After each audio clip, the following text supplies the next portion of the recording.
साई राम। जब किसी जीवात्मा की आध्यात्मिक प्रगति करवानी हो या उसकी आध्यात्मिक प्रगति होनी होती है, तब वो अध्यात्म मार्ग पर चलने के लिए सद्गुरु तत्व उसे कैसे खींच लाता है। एक अनजाने सी कशिश उसके दिल में पनप जाती है और वो धीरे धीरे धीरे धीरे सद्गुरु के चरणों तक का अपना प्रवास शुरू कर देता है। इसका जीता जागता एकदम 100% अगर उदाहरण कोई है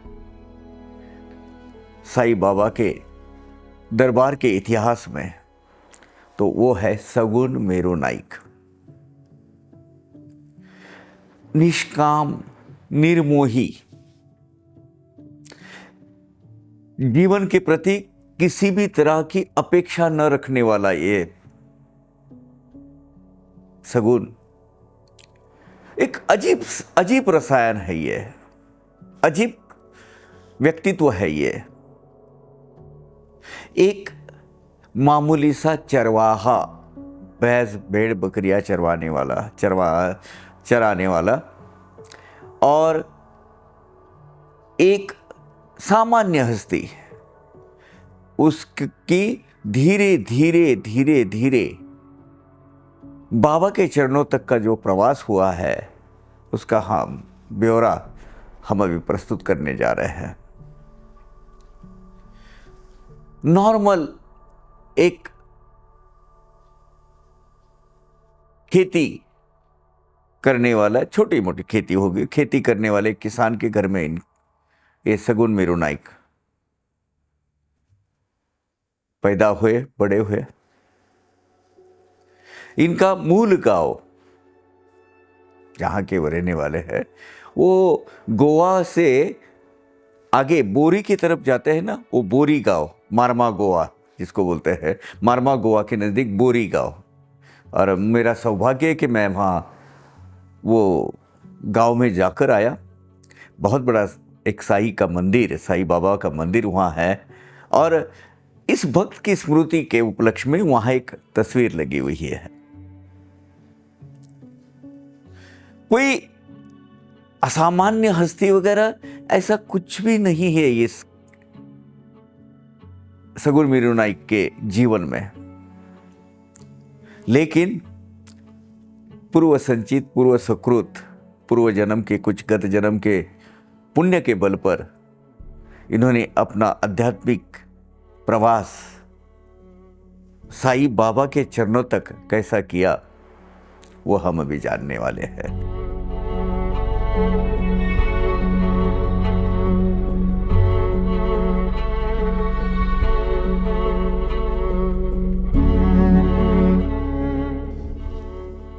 उम्र के 10-12 साल तक, 11-12 साल तक ये गोवा में ही थे। गोवा के नज़दीक जो बोरी गांव है, वो बोरी गांव के रहने वाले, तो वहीं उनकी गुजर बसर हो रही थी।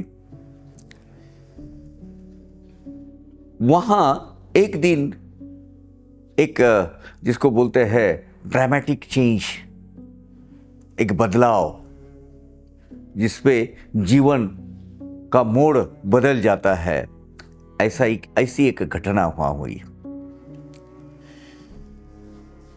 उनके पास एक साधु आए। अभी साधु गुसाई होने चाहिए, क्योंकि आगे जो ब्यौरा है उनका गुसाई का लगता है। तो वो उनको मिले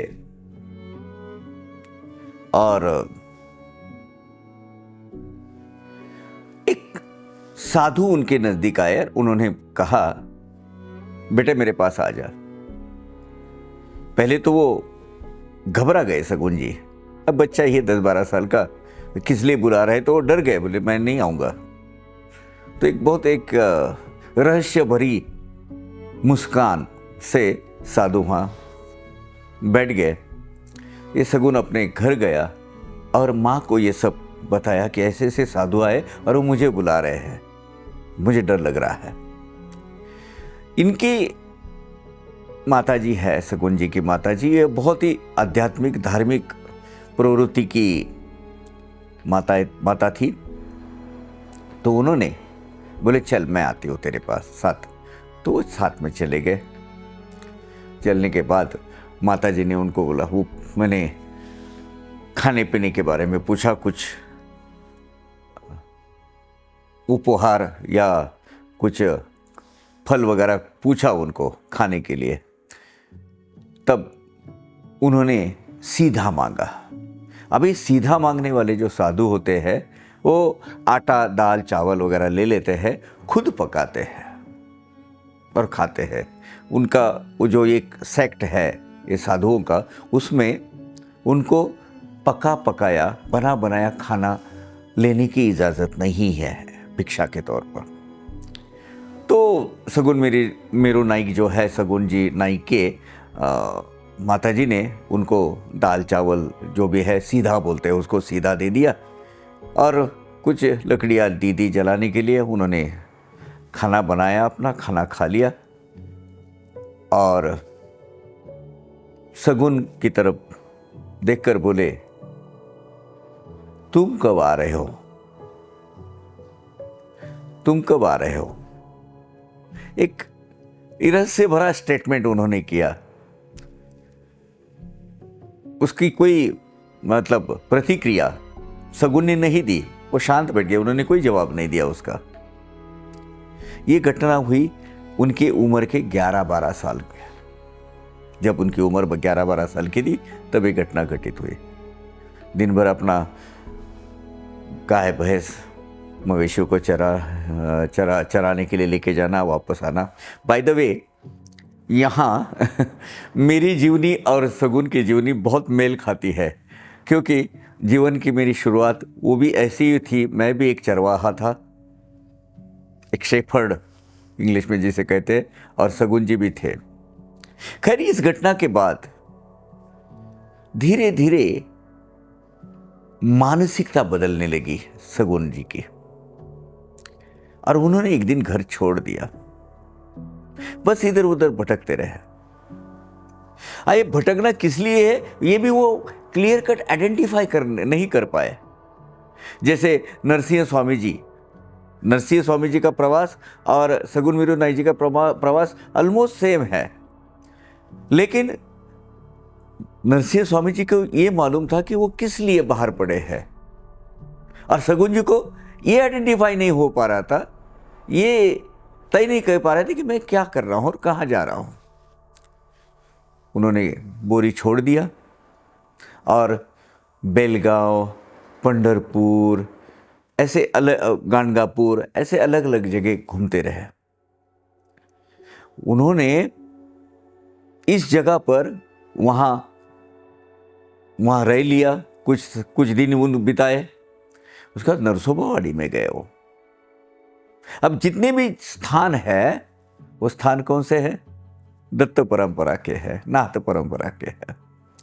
नरसोबावाड़ी में लगभग 2 साल तक वो टेंबे स्वामी के सानिध्य में रहे। वहां से फिर बेलगांव चले गए और बेलगांव से गए हुबली, सिद्धारूढ़ स्वामी महाराज, इनके आश्रय में वो रहे। बीमार से रहते थे वहाँ, लेकिन उनकी सेवा में वहाँ वो अपनी जीवन बिताते थे। वहाँ से सगुन जी पंढरपुर, अपना गाणगापुर, रामेश्वरम, ऐसे अलग अलग तीर्थ स्थलों पर घूमते रहे। एंड फाइनली हैदराबाद के एक बहुत रईस बिजनेसमैन, उनके साथ उनका आना शिरडी में हुआ। ये 1912 की बात है। 1912 में हैदराबाद के एक रिच बिजनेसमैन के साथ सगुन जी शिरडी आ गए।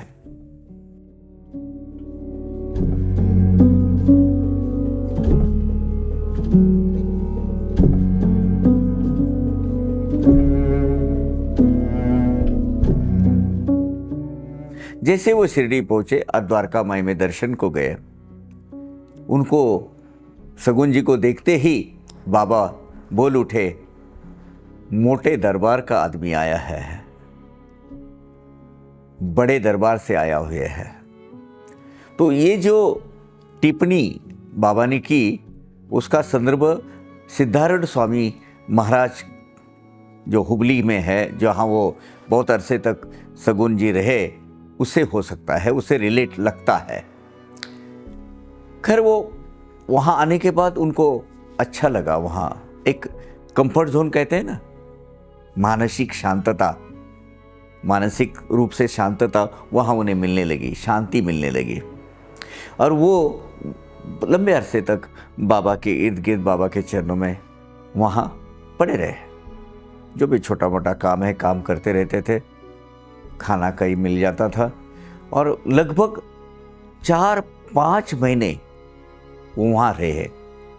आखिर में बाबा के मतलब अलविदा कहने के लिए या उनको आशीर्वाद लेने के लिए कि अभी मैं जा रहा हूँ, ये कहने के लिए बाबा के पास गए, बाबा के आशीर्वाद लेने। कि उस वक्त की रीति थी, अगर शिरडी छोड़ जाना है तो पहले बाबा की अनुमति लेना ज़रूरी था। एक संकेत सा था, एक प्रथा थी, वहाँ परंपरा बन गई थी। जैसे वो गए, बाबा आज्ञा दीजिए मैं जाता हूँ। तब बाबा ने कहा, तुझे कहीं नहीं जाना है, यही रहना है तुझे, और यही तुझे ऊपर वाला बरकत देने वाला है, यही तेरी तरक्की होने वाली है। एक ब्रह्म वाक्य बाबा के मुंह से निकला हुआ। पूरा लाइफ, पूरा जीवन शगुन जी का चेंज करवा दिया इस एक वाक्य ने। वहीं रहे, डिसाइड किया उन्होंने कि नहीं, अभी हमें सदगुरु के चरणों में यही रहना है। ऐसा नहीं कि ये कोई भनंग, भिखारी, आवारा ऐसा आदमी नहीं था। घर में खेती थी, घर-बार था अच्छा, पुश्तैनी, कुछ प्रॉपर्टी भी वहां थी बोरी में, लेकिन तय कर लिया कि मुझे यहां रहना और यहीं कुछ करना है। फिर बाबा की कृपा से बिल्कुल मस्जिद के सामने, द्वारका माई के एकदम सामने, उन्होंने अपना चाय, बिस्किट, छोटे मोटे मतलब इन्हें व्यंजन, इसका ठेला लगा दिया उधर। एक छोटी सी टपरी लगा दी उन्होंने, जिसमें पेपरमिंट, गोली, बिस्किट वगैरह सब मिलने की सुविधा उन्होंने उपलब्ध कराई। क्योंकि उस वक्त तांता बढ़ने लगा था बाबा की तरफ। 1911-12 में बहुत सारे लोग आने लगे थे उधर, भीड़ बढ़ गई थी। तो खाने पीने के लिए बिल्कुल द्वारका माई के सामने उन्होंने अपना एक छोटा सा दुकान खोल दिया और दुकान में अपना गुजारा भी करने लगे थे, भक्तों की सेवा भी करते थे और बाबा का दर्शन भी होता था। धीरे धीरे इन्होंने इस छोटे से पान टपरी कह सकते हैं आप, एक छोटा सा होटल नुमा, टपरी नुमा एक होटल, उसका रूपांतरण बाबा की कृपा से एक भोजनालय में करवा दिया, एक डाइनिंग हॉल बना दिया उधर। और बाबा के दर्शन के लिए जितने भी लोग आते थे, उनको खाना खिलाना, जो भी मिलता है ले लेना, इस पर उनका गुजारा होने लगा।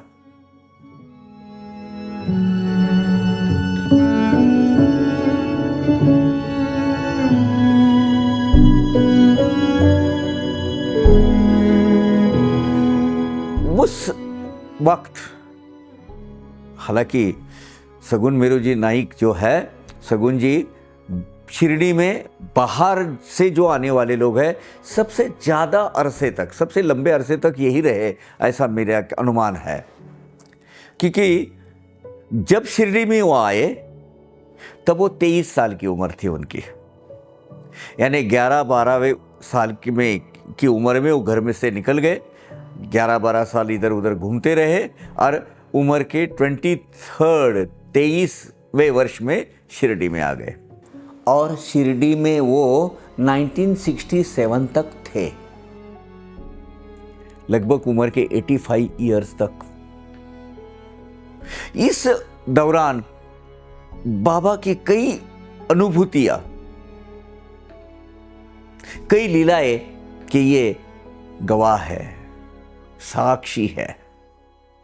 ये तेंदुलकर जी की कथा या गोपाल नारायण अम्बेडकर, हालांकि साई सच्चरित्र का नाम अम्बेडकर है, लेकिन जितना भी पैरेलल लिटरेचर है उसमें उनका नाम अम्बेडकर है, और वो बहुत ऐसे लगता है, मतलब नियर टू द ट्रूथ लगता है, क्योंकि मुंबई और एक कोंकण प्रांत में अम्बेडकर है, तो अम्बेडकर बोलिए, हमें उससे कोई फ़र्क नहीं पड़ता है। लेकिन ये उनकी जो कथा है, इनके चश्मदीद गवाह है, वहाँ थे उनके सामने। हाँ, भाई कृष्णा जी अलीबागकर, जो पादुकाएं रखी गई थी नीम के पेड़ के नीचे, उसके भी गवाह है।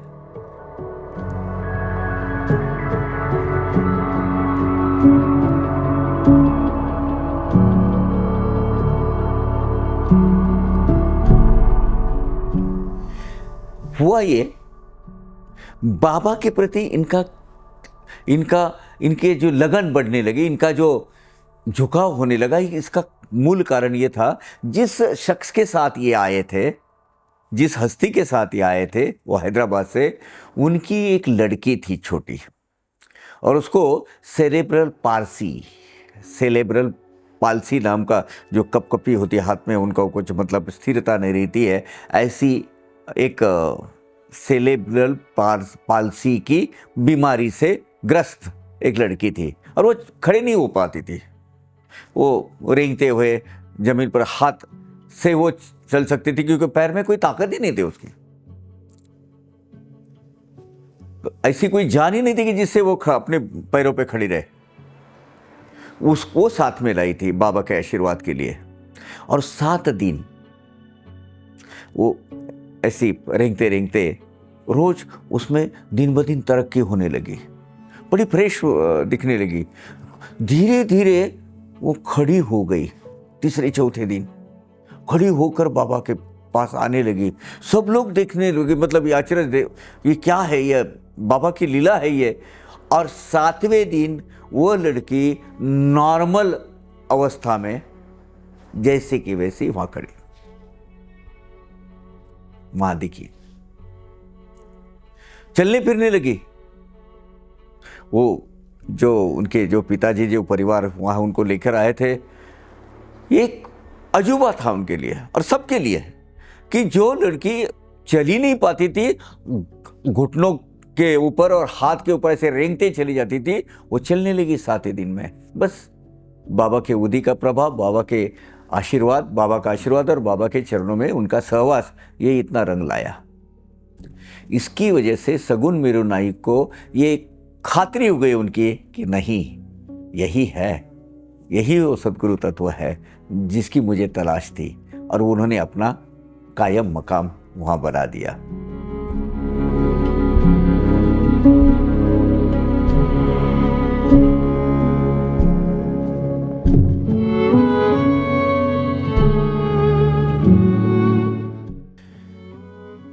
साई सच्चरित्र में गोपाल नारायण अम्बेडकर, इनकी कथा है।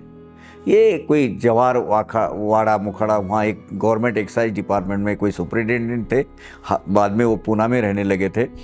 उनका नौकरी उन्होंने कुछ कारणवश इस्तीफा दे दिया, और उनकी इकोनॉमिक हालत, आर्थिक स्थिति दिन ब दिन बदतर होने लगी, खाने पीने के वांधे हो गए।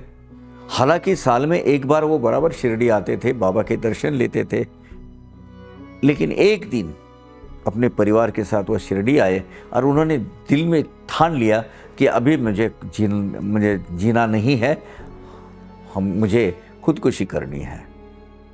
इस विचारों से उन्होंने घेर लिया था उनको, और वो शाम के वक्त एक टांगा था ऐसा रखा हुआ, पार्किंग किया हुआ, उनके पास बैठे थे, और यही विचार आते थे कि आज मुझे जाना है।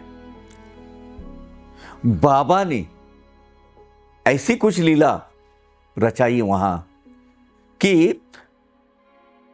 अक्कलकोट स्वामी महाराज की जो जो ग्रंथ है, पवित्र ग्रंथ, पोथी, वो सगुन मीरू नाइक ने उनको दी। अब देखो बोले इसको पढ़ो, ये आपने कभी देखा क्या, पढ़ लेना इसे। जिस चंद पन्ने जब उन्होंने पलट दिए तो वहाँ एक कथा आती है जो अक्कलकोट स्वामी महाराज का एक भक्त है। वो भक्त खुदकुशी करने की सोचता है, खुदकुशी करने जाता भी है। महाराज उसको बचा लेते हैं, स्वामी महाराज, और उसको कहते हैं भाई ये तेरे समस्या का हल नहीं है, तू अभी ये तेरी जीवन तू समाप्त कर देगा, लेकिन तेरे जो भोग है वो भोग तेरा पीछा नहीं छोड़ने वाले। वो भोग फिर से तेरे जीवन में आ जाएंगे, तू कहाँ जहां भी जन्म लेगा वहां। तो भुगतना, जितना भुगतना है, जितना भोगना है वो भुगत ले, भोग ले उतना, बस ये भी दिन निकल जाएंगे। इस तरह की वो कथा थी। और वो कथा देखते ही उनकी आंख खुल गई, गोपाल जी की, आमड़ेकर जी की, और उन्होंने सोचा कि ये बाबा की ही लीला है। उन्होंने मेरे बिल्कुल जोर पकड़ रहा था मेरे अंदर के जो विचार के मैं जाऊँ और खुदकुशी करूँ, और मुझे ये पढ़ने को मिला है, तो बाबा मेरा अच्छा ही करने वाले हैं। बाद में वो उनकी बाबा की कृपा से एक अच्छे जाने माने ज्योतिषी बने, हस्तरेखा तज्ञ बने वो, और उनकी प्रैक्टिस होने लगी और बहुत अच्छे दिन उनके आए। ये जो कथा है, ये कथा का एम, बाबा ने सगुन मीरू नाइक को इसके लिए क्या किया है, माध्यम बनाया है।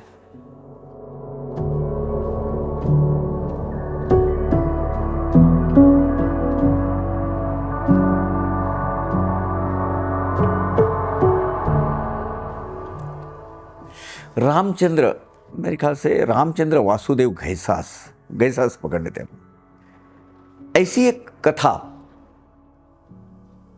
अजब सी लीला बाबा की सगुन मीरू नाइक ने, उन्होंने अनुभूति ले ली है उसकी। ये है इनकी मिसेस, पैरालिसिस, लकवा मार गया था, पैरालिसिस की बीमारी थी उनको, और बाबा के चरणों में ये घैसास जी लेके आए थे। और चंद दिनों के बाबा के सानिध्य में रहने से, बाबा का आशीर्वाद पाने से इनका पैरालिसिस पूरी तरह ठीक हो गया था। यह अनुभूति और लोगों की उन्होंने इसका अनुभव लिया था। अब खुद उन्होंने एक अनुभव लिया है। एक तेंदुलकर, एक बैतूल डिस्ट्रिक्ट है ना, वहां के एक तेंदुलकर नाम के आदमी, ये तेंदुलकर वो अलग, रघुनाथ आनंद तेंदुलकर वो नहीं, ये अलग तेंदुलकर, वो आए, शाम का टाइम था, बाबा के दर्शन लिए जब मैंने दोपहर के सत्र के बाद, और उन्होंने दिल से प्रार्थना की बाबा को, बाबा आज आपने मेरे साथ खाना खाना है मेरी दिली तमन्ना है। और वहां तक नहीं रुके वो सगुन भोजनालय में, सगुन मीरू नाइक जो भोजनालय चलाते थे, ये भोजनालय भी बहुत आगे बढ़ गया, फिर दिन ब दिन बहुत तरक्की होने लगी। सगुन मीरू नाइक जी के पास अच्छे अव्वल दर्जे के ब्राह्मण कुक, आचारी, वो सब खाना बनाते थे। और वहां तेंदुलकर जी, उन्होंने 2 थाली के ऑर्डर दिए, और एक खाना अपना खाने लगे एक थाली में, दूसरी थाली उन्होंने ढककर रख दी और गए उठ के खाना खाया। वो थाली बाजू में वैसे रखी, अपने वो जहाँ वाड़े में रहने वाले थे वहाँ रह गए, सो गए आराम से। देखिए विश्वास, बाबा आने वाले खाने वाले हैं। रात को 10 बजे जब यानी लगभग वो भोजनालय बंद करने का वक्त हुआ, तब एक साधु वहां आए और सगुन जी को कहा, उन्होंने डायरेक्टली कहा, सुनो, वो मेरे लिए जो खाना रखा है वो मुझे दे, परस देना, मुझे दे मुझे खाने के लिए। बड़ा आश्चर्य लगा सगुन जी को, ये साधु महाराज आए हैं, इनको कैसे पता चला?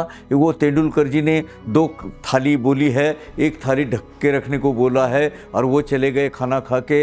ये कैसे? मतलब मैंने अजीब सी दुविधा में पड़ गए वो। खैर उन्होंने उनको स्वागत किया उनका, वो साधु जी का, वो खाना उनको दिया। खाना खा के साधु जी बोले, जिसने वो खाना मेरे लिए ऑर्डर किया था उसको बोला, ये गए जो वाड़े में वहाँ रहे थे, साठेवाड़ा में होंगे, दीक्षितवाड़ा में, जो भी है, तो उस वक्त दीक्षितवाड़ा बन गया था, साठेवाड़ा उसके पहले बन गया था।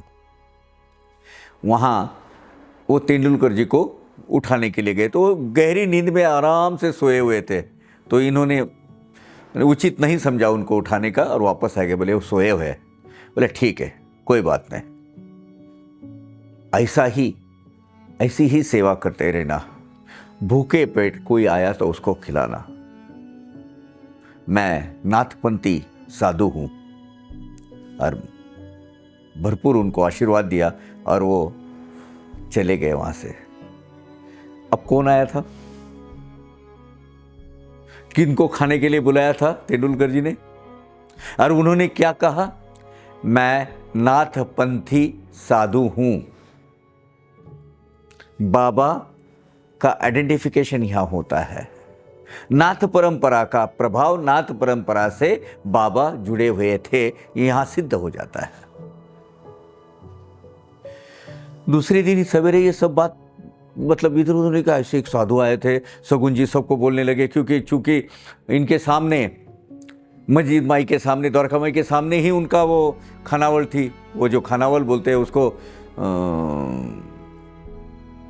जो भोजनालय वहाँ था, तो सबके चर्चे होने लगे गांव में।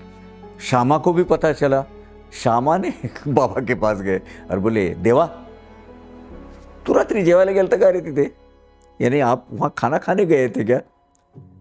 बाबा एक मिस्टीरियस हास्य स्मित बाबा ने किया। 2 मिनट शांत बैठे और बोले, हाँ मैं ही खाना खाने गया था। ऐसा ही करना।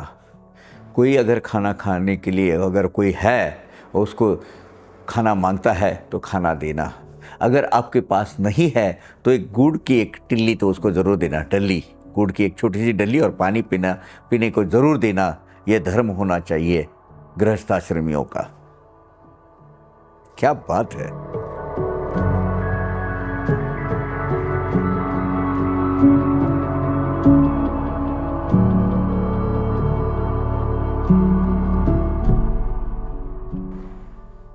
एक दिन ऐसा ही हुआ, सगुन जी ने दूसरा एक अनुभव लिया बाबा से। बाबा बड़े गुस्से में आ गए सगुन जी को देखकर और चिल्लाने लगे, गाली गलौज हो। तो आपको तो पता है, एक बार रुद्र अवतार धारण कर लिया बाबा ने, क्योंकि बाबा एकदम आपे में नहीं रहते थे। सगुन जी जानते थे कुछ ना कुछ गलती अपने हाथ से हुई है, और अपने हमें क्या दिया है बाबा ने? कौन सी सेवा दी है? खाना खिलाने की। कोई भी आएगा, उसके पास पैसे हो न हो, जितना देता है उतना लेने का उसको, लेकिन भरपेट खाना खिलाने का। कोई ना कोई आदमी जरूर भूखा है। वो वहां से चले गए शांति से। बाड़े में सबको इंक्वायरी करने लगे, ये कोई बगैर खाए हुए भूखे पेट सो रहा है क्या कोई? तो देखा तो 2 आदमी थे, उनको कोई खाना पीना नहीं मिला था और सो रहे थे। बोले चलो तो आए, सगुन उनको लेके आए अपने भोजनालय में, उनको खाना खिलाया। जब कुछ अरसे बाद, कुछ वक्त के बाद बाबा के सामने गए, सगुन यही सेवा है। तुझे कोई देता है, नहीं देता है, तुझे ऊपर वाला कम नहीं करेगा। अल्लाह परवरदिगार तुझे बहुत देगा। भगवान की इसी तरह सेवा करते रहे। भूखे प्यासे जो है उनको खाना खिलाते जा।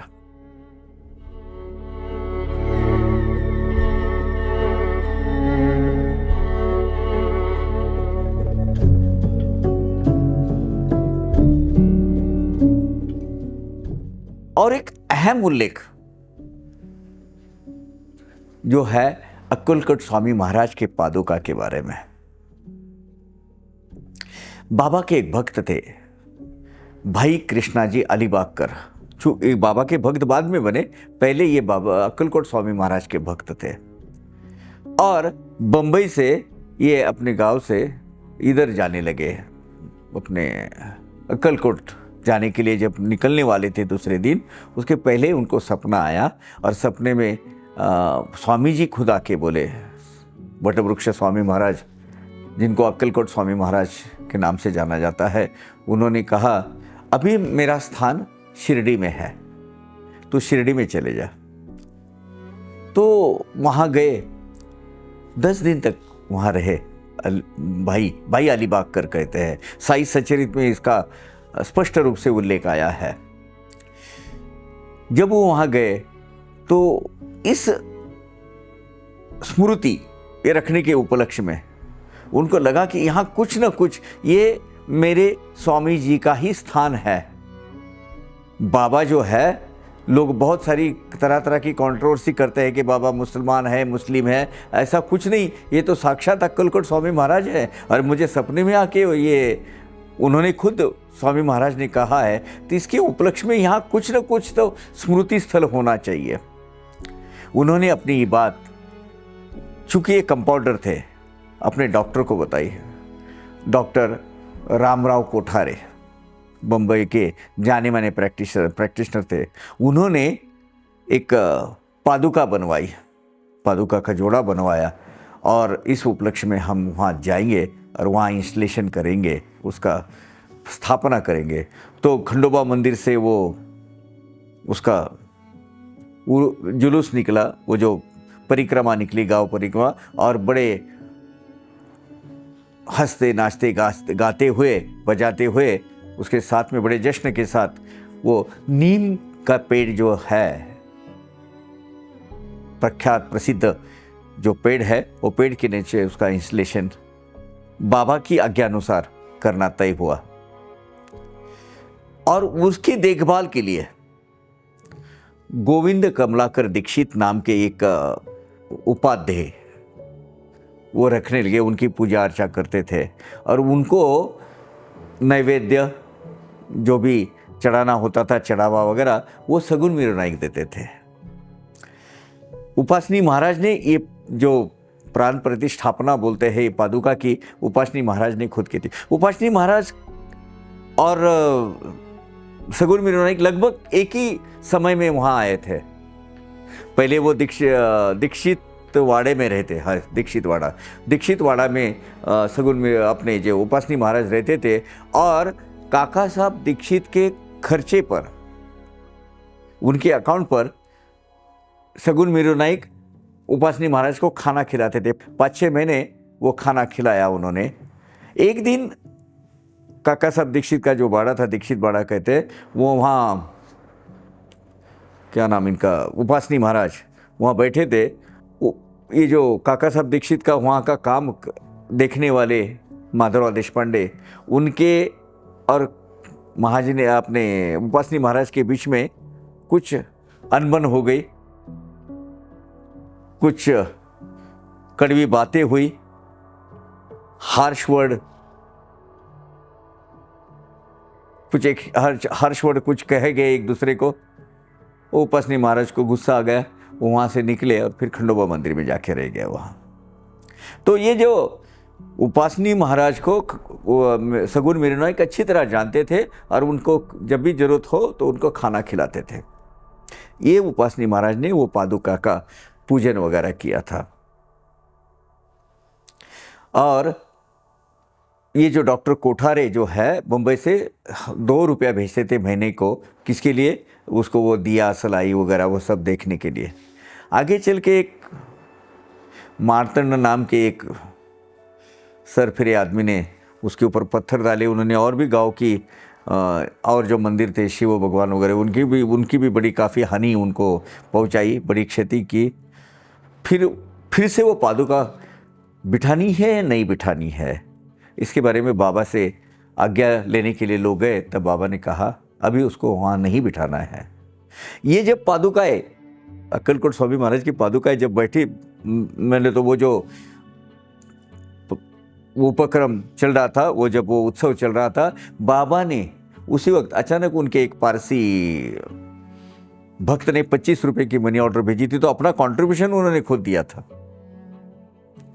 तो बाबा ने कहा कि अभी वहां पादुका मत बिठाइए, वहां 100 लोगों का ब्राह्मण भोजन कीजिए, 100 ब्राह्मण भोजन वहां करो, वो जो भी हानि हुई है, जो क्षति हुई है, वो निकल जाएगी।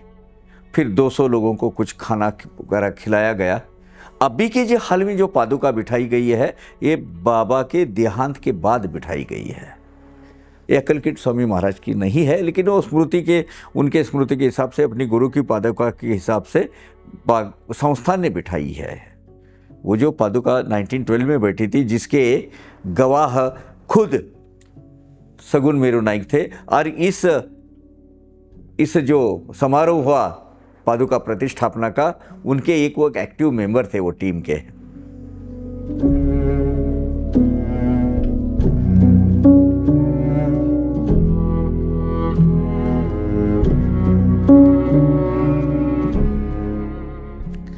ये सगुन मेरू नाइक जो है, एक प्रतिनिधि है हमारे।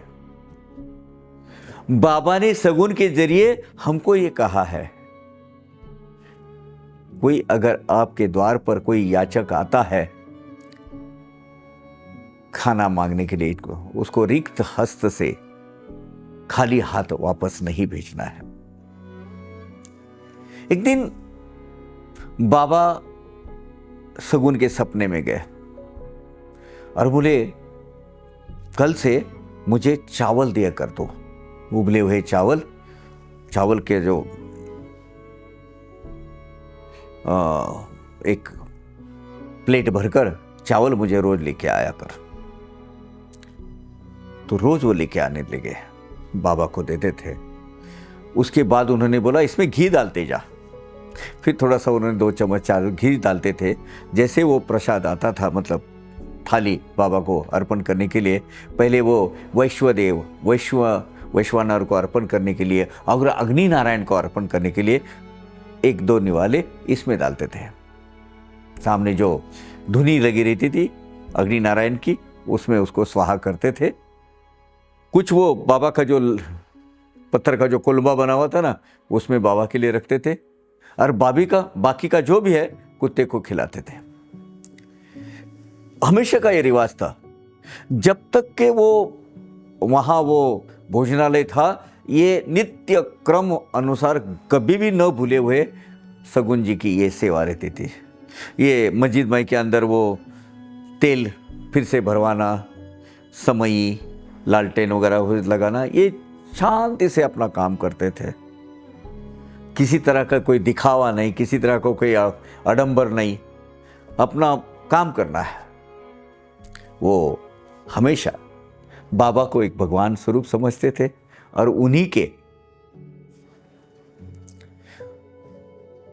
चरणों के पास वो रहते थे, और हमेशा बाबा को एक ही प्रार्थना करते, बाबा मेरी रक्षा करो, मुझे प्रोटेक्शन दे दो, मेरी ख्याली खुशहाली तो आपने रखना है। अब कुछ दिन के बाद फिर बाबा का देहांत हो गया। देहांत होने के बावजूद भी, उनके पश्चात भी ये सेवा चालू रही, क्योंकि बाद में उन्होंने क्या किया, संस्थान ने ये कार्य लिया हाथ में, और संस्थान ने किसी वजह से ये जो चावल अर्पण करने की जो सेवा है, वो सेवा खंडित हो गई कुछ दिन के लिए। बाबा सपने में गए और बोले, वो नहीं देंगे, तू देते रहे थे हमेशा की तरह। सगुन जी ने वो चालू किया। हालांकि उस वक्त उनका जो भोजनालय बंद हो गया था। हुआ यूं कि 1918 के बाद, जैसे बाबा ने देह त्याग किया, लोगों की जो भीड़ थी, लोगों का जो तांता था, वो बंद हो गया, धीरे धीरे कम होते गया। और इसका बहुत जोर का इफेक्ट, जो कोरोना इफेक्ट हुआ ना अभी, वैसा कोरोना इफेक्ट वो सगुन मेरू नाइक के भोजनालय पे हुआ, और आमदनी घटते गई। फिर वो लोगों का पगार वगैरह सब वो व्यवस्थापन करना उनके आपे से बाहर गया। फिर एक दिन उनको वो बंद करने लगा, बंद करना पड़ा वो। लेकिन चूंकि सपना बाबा ने दिया था तो वो वहीं रहते थे। बाबा ने कहा है मुझे यहाँ रहना है। ये आदमी ने शिरडी छोड़ी नहीं बाबा के देह त्याग के बाद भी। और घर से वो उबले हुए चावल, तेल अपना वो उसमें वो तूप क्या बोलते घी डालकर वो बाबा को अर्पण करने की उनकी सेवा आखिरी तक चलती रही।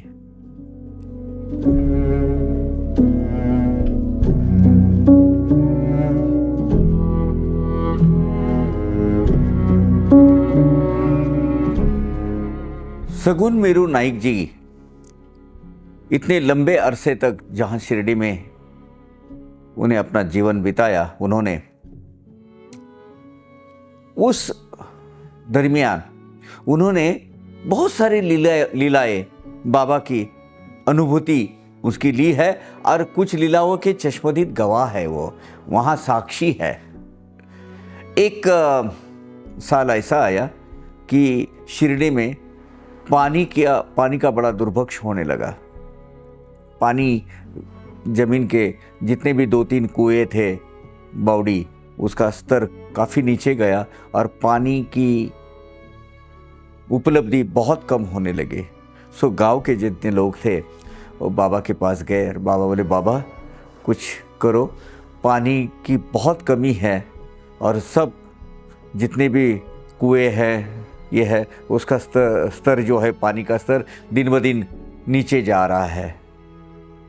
तो बाबा ने एक पर्टिकुलर जगह के ऊपर अंगुली निर्देश करते हुए कहा यहाँ खोदो, यहाँ बहुत पानी लगेगा। और बाबा की आज्ञा अनुसार शिरडी ग्राम वासियों ने वहाँ खोदना चालू किया और इतना पानी लगा, इतना कि पूरे शिरडी के लोगों की पानी की जो समस्या है वो दूर हो गई उसमें। ये लीला जब घटना घटित हुई, ये जो लीला घटित हुई, तब सगुन मीरू नाइक वहां मौजूद थे। उन्होंने इसका उल्लेख किया हुआ है।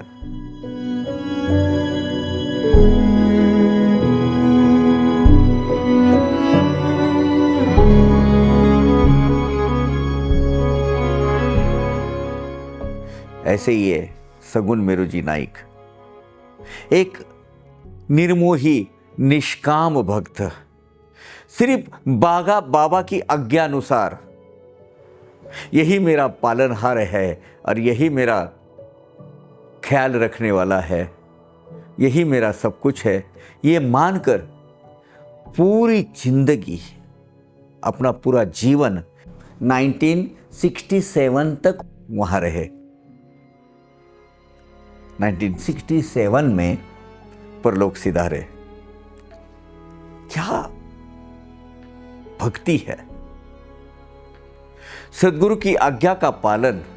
हालांकि कोई बड़े विद्वान या पंडित ऐसे नहीं थे सगुन जी, एक सादा सामान्य आदमी, लेकिन उसका उद्धार करने के लिए भगवान सदगुरु साईनाथ ने कहां से कहां उनको खींच कर लाए, कहां 11-12 साल वो भटकते रहे इधर उधर, और आखिरी में उनको अपनी जगह पर, अपने चरणों में जगह दी, पनाह दी और उनका जीवन सुधारा।